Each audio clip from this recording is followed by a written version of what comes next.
네, 우리 증시와 경제 전반의 이슈 체크를 해보는 시간 한치호 위원의 경제 포커스입니다. 오늘 위원님 나와 계시는데요. 안녕하세요. 네, 안녕하십니까. 네, 어제는 네. 조금 아쉽게 좀 화상으로 연결을 했었는데 네네. 오늘은 나와주셨습니다. 네. 시청자분들께 인사 한 말씀 먼저 부탁드립니다. 네, 여러분들 오늘 주식시장이 조금 좀 괜찮아 보이긴 하는데 네. 항상 이렇게 이런 어려운 시기일수록 또 좀 더 힘을 내셔야 될 것 같고요. 네네.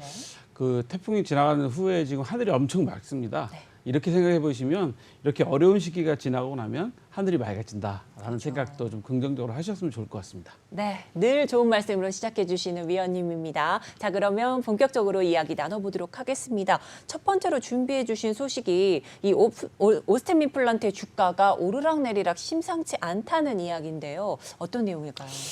오스템 임플란트 주가가 어제는 좀 빠졌죠. 네. 그 빠지면서 많은 분들이 이제 그 40%까지 올랐다가 45%까지 올랐다가 뚝 떨어져서 이게 뭐 어떤 상황이냐라고 했는데 그 많은 분들이 이제 그 기타 법인이 현재 샀다고 하니까 그 아마 전문가님들이 많이들 말씀하셨을 거예요. 네. 이 강성부 펀드가 혹시 들어와서 이게 또 경영권에 관련된 일을 벌리는 거 아니냐라고 했는데 행동주의 펀드잖아요.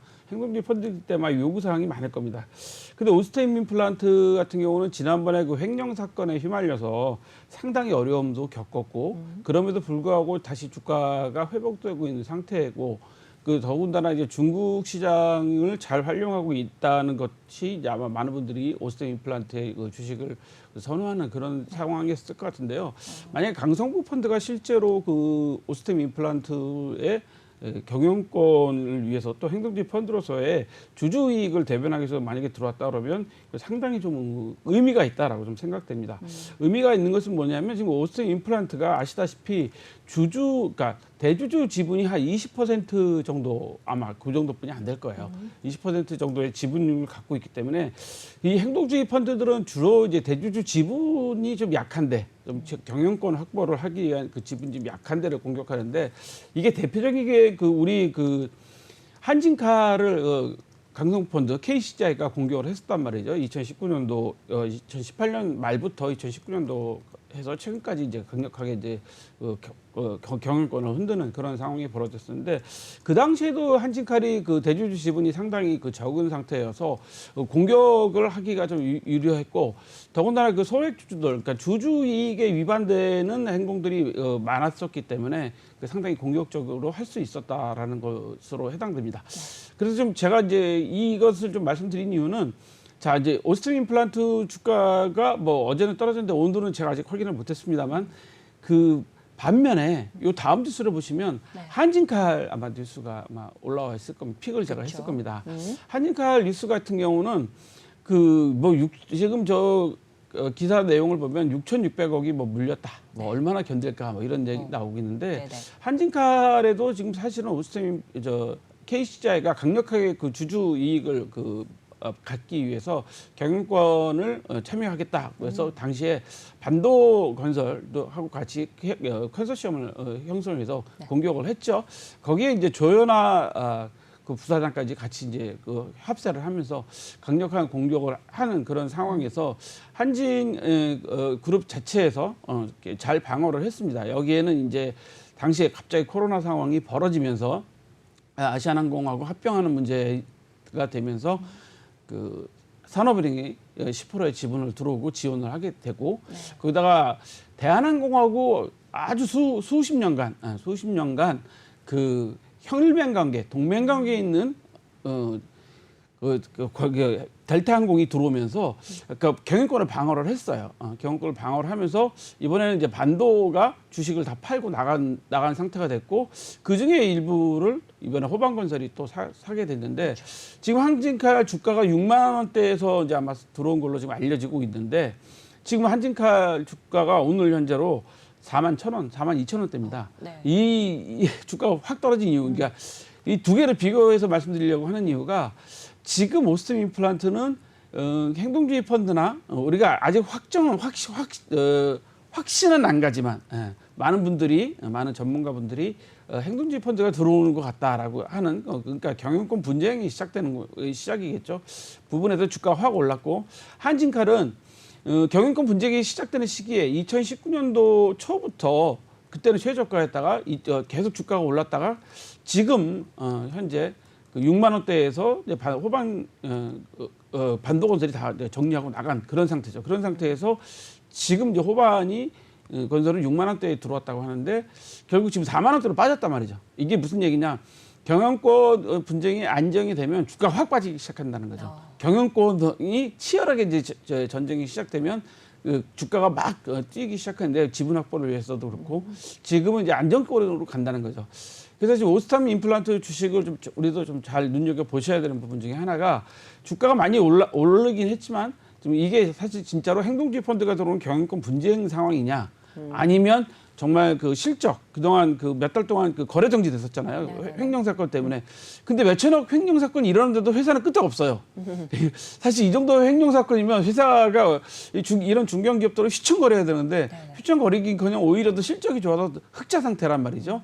그런 상태로 본다면 정말 오스템 임플란트가 경영이 튼튼한 거냐? 뭐 이런 것들을 이제 좀 따져봐야 되는 상황인데 오스템 임플란트의 그 주가 상승의 요인을 우리가 경영권, 그러니까 특히 행동주의 펀드가 들어오는 것에서 가장 우리가 크게 배웠던 한진카라고 비교를 해보면 현재 오스템 임플란트 주가가 행동주의 펀드가 들어와서 하는 공격에 대한 어떤 그 기대감이냐 아니면 진짜로 중국 시장을 비롯한 시장의 실적에 대한 평가냐 이것들을 투자하시는 분들이 좀 잘 살피셔야 될 것 같습니다. 네. 이것을 그 잘못된 그 추정이라 했는데 잘못 들어가시면 오히려 지금 2억이 지금 한진칼이 6,600을 세게 물렸다 이런 표현처럼 나도 물렸다 이런 표현을 당하실 수 있는 상황이기 때문에 좀 잘 정보를 파악하셔야 될 것 같습니다. 네, 그렇습니다. 오스템 임플란트 현재 주가 상승의 요인을 조금 분석을 해주시면서 여러분들 예의주시하시라고 좀 당부 말씀드렸고요. 또 한진칼과 같은 상황 이거를 좀 풀이해주시고 비교 분석해 주셨습니다. 네, 그럼 이어서 다음 기사 한번 보도록 하겠습니다. 자, 이제 국토부가 LH 사태를 언급하면서 이 공공기관에 대한 고강도 혁신안에 대한 중간 발표를 좀 한다는 이야기인데요. 한번 짚어주시죠. 지난 6월에 원희룡 국토부 장관 지시로 그 고강도 그 현재 혁신안을 지금 시작하고 있는데 중간 발표를 했습니다. 국토부 산하의 공공기관은 모두 다 28개라고 그래요. 28개 약 한 8만 2천 명 정도의 직원이 있다고 합니다. 그 전체 매출 기준은 작년 기준으로 52조 정도 하고요. 당기 순이익이 2조 6천억 정도가 된다고 합니다. 근데 이게 이제 5년 전에 비해서는 기관은 5개가 증가했고요. 직원은 한 2만 5천 명이 늘었고 부채도 한 20조 9천억이 됐다고 그래요.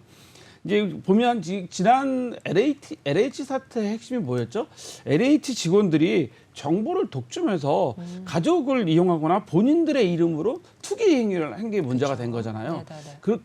더더군다나 지난 정권 때 부동산 문제가 가장 큰 문제가 됐고 가격이 너무 많이 오르는 바람에 집값이 너무 많이 오르는 바람에 많은 분들이 부동산에 대해서 비난을 하고 있는 그런 상황에서 그 정부의 주택 정책, 토지 정책을 책임져야 될 공공기관인 LH 직원들이 이런 부도덕한 행위로 인해서 국민들의 공분을 더 많이 샀습니다.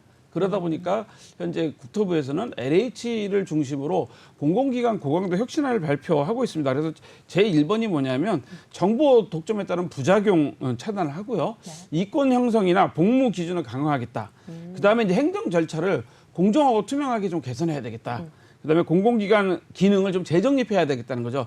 LH는 원래 토지공사하고 주택공사하고 합병해서 만든 기관이잖아요. 그러니까 이런 그 기능에 대해서도 좀 조정을 해야 되겠다고 하고 있는 상황입니다. 그래서 지금 보면 LH 같은 경우는 뭐 직계 좀비소까지 재산 신고를 받고 과연 또 투기의 그 정보를 이용했느냐까지 좀 하겠다는 것들이 이제 현재 이번 중간 발표의 내용이고요. 대표적으로 이제 주택도시보증공사 같은 경우도 뭐 보증료 같은 경우 지금 그 보증 위험에 따른 보증료를 좀 차등 적용해야 되겠다. 잘 아시다시피 지금 깡통 전세 이런 얘기 많이 나오고 있잖아요. 그래서 깡통 전세에 대한 예고도 하고 있고요. 그렇기 때문에 이런 부분을 좀 철저하게 하겠다. 뭐 이런 내용이고요.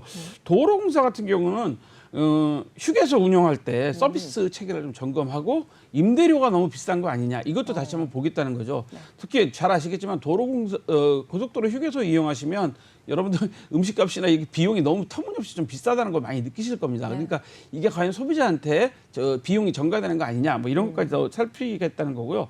부동산 원인 같은 경우는 청약할 때 청약 정보를 제대로 알려준다든가, 부동산 실거래가를 최대한 공개를 한다든가, 뭐 이런 것들을 하고 있다고 합니다. 그러니까 그다음에 철도공단 같은 경우도 뭐 턴키 공사에 대한 공정성, 평가, 뭐 투명성, 뭐 이런 것들을 하겠다고 하고 있습니다. 자, 이런 내용들을 이제 저희가 쭉 이제 살펴보면 국토부 입장에서는 국토부 산하의 공공기관들이 이제 다시는 이제 어떤 부정한 행위에 이어지지 않도록 좀 철저하게 관리하겠다는 건데요.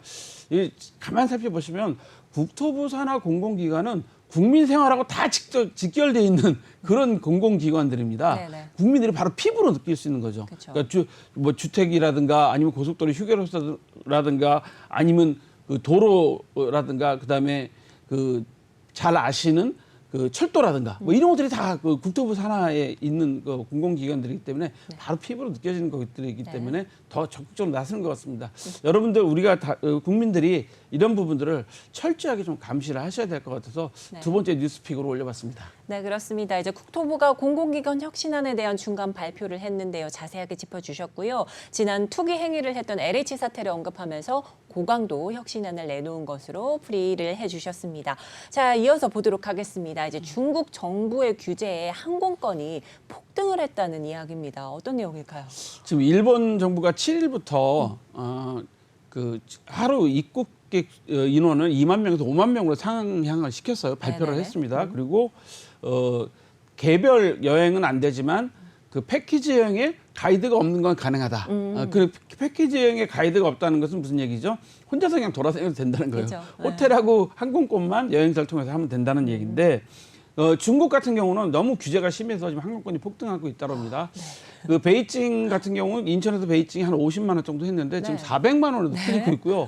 청도 같은 경우도 한 150만 원 정도에 팔리고 있다고 그래요. 근데 이걸 왜 그러냐 봤더니 성별로, 그러니까 중국 각 지방 성별로 그 항공 횟수를 제한하고, 그러니까 주 1회 항공 국제선을 한다든가 아니면 그 탑승 인원도 전체의 70% 정도로 좀 중국 정부가 제한을 하고 있습니다. 이러다 보니까 당연히 공급이 딸리게 되겠죠. 공급이 딸리게 되니까 여행사가 이 항공권을 사전에 미리 확보를 한 이후에 그걸 개인 고객한테 팔 때는 비싸게 팔고 있다는 겁니다. 항공사는 직접적으로 고객한테 이렇게 비싸게 팔 수가 없습니다. 협정 요금으로 정해진 게 있기 때문에 하는데 그 여행사들이 중간에 끼어서 이런 항공권을 가격을 올리는 이런 현상을 좀 벌이고 있어서 혹시라도 이 여행을 가셔야 되는 분들이나 사업 때문에 이제 가셔야 되는 분들이 있다면 이런 부분들을 좀 철저히 보셔야 되는데요. 이 여행사들이 어느 정도나 지금 현재 우리 소비자들을 괴롭히고 있냐 하면요. 항공권이 200만 원에 샀는데 변경하는데 또 200만 원 달라. 네. 뭐 이렇게까지 요구를 하고 있다 그래요. 이거 뭐 극단적인 예이긴 하겠지만 네네. 결국은 그 중국 정부의 이런 규제 때문에 누가 돈을 버느냐. 우리 흔한 말로 제주는 곰이 부리고 돈은 그쵸, 왕서방이 번다는 얘기가 이런 데 나오는 거 네. 비유가 될런지 모르겠지만 아무튼 중국에 비즈니스 하시는 분이나 중국을 방문하셔야 되는 분들은 이번에 항공권 확보에 좀 신경을 좀 미리미리 좀 쓰셔야 될 것 같습니다. 네, 그렇습니다. 이렇게 항공 횟수와 또 탑승 인원 제한으로 인해서 공급이 부족함에 따라 나왔던 이런 이야기인데요. 하지만 여행사가 사전에 선점을 한 후도 이용객들에게 웃돈을 얹어서 비싸게 팔기 때문에 이 같은 문제점이 좀 나오고 있으니 여러분들 참고하시라고 좀 밝혀주셨습니다. 자, 그럼 이어서 보도록 하겠습니다. 이제 한국지방자치단체는요, 10년간 120조 원 투자될 용인 반도체 클러스터의 핵심 기반 시설이었던 이 공업용수 문제를 놓고 돌연 기존 합의를 뒤집었다고 하는데요. 어떤 내용일까요? 이야기를 제가 오늘 뉴스픽으로 올린 이유는 이 어제 제가 나왔던 뉴스하고 좀 연결을 시켜보고 네. 싶어서 좀 했던 건데요. 네. 그 전제 용인에다가 반도체 클러스터 단지를 만들고 있잖아요. 그러다 SK 하이닉스가 막 공장을 거기다 증설을 하는데 미국 같은 경우는 이렇게 되면 중앙정부에서 적극적으로 지원을 해서 공장을 잘 세울 수 있게 도와준다고 하는데 네. 우리나라 같은 경우는 현재 여주시에서 이 협정을 지금 현재 뭐 깼다. 이 뉴스 보시면 7월 29일자 뉴스입니다. 좀 오래된 뉴스이긴 한데 제가 올려놨는데요. 그 다음 뉴스를 보시면 여주 시민들이 엊그저께 또 그 시위를 하셨어요. 시위한 이유는 이제 이해를 좀 저희가 앞서서 하셔야 되는 이유 때문에 그렇습니다. 어차피 그 경기도 이천시는 SK 하이닉스 공장이 있어서 연간 한 몇천억 정도의 그 세수를 확보하고 있어요. 네네. 그리고 현재 지금 용인도 이 산단이 완공이 되고 나면 세수 확보가 거의 몇천억 단위, 거의 조 단위까지 가능하다는 이야기입니다.